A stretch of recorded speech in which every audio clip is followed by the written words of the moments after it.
Do you think there could be one sentence that could convince, let's say, a creationist to seriously doubt their theory? Ideally, if you could convince a believer in God to really doubt their belief, but that's too hard. Not sure about a sentence. I think perhaps the single most convincing fact, the observation that you could point to would be the pattern of resemblances that you see when you compare the genes using modern DNA techniques, actually looking at the letter-to-letter correspondences between genes.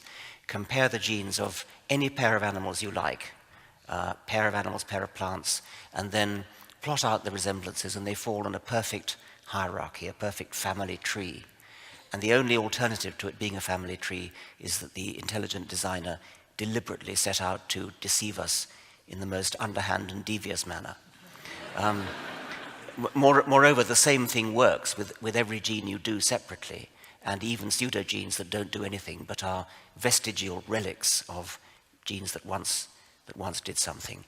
I find it extremely hard to imagine how any creationist who actually bothered to listen to that could possibly doubt the fact of evolution. But they don't listen. I mean, your question is a perfectly good question, but it's not really relevant, because what they do is simply stick their fingers in their ear and say la la la.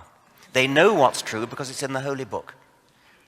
And that even, I mean, the most extreme case is the geologist Kurt Wise, who has a PhD in geology from Harvard, and said, if all the evidence in the universe pointed towards an old Earth, I would be the first to admit it, but I would still be a young Earth creationist, because that is what Holy Scripture teaches me.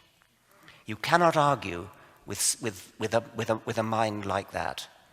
A mind like that, it seems to me, is, well, a disgrace to the human species.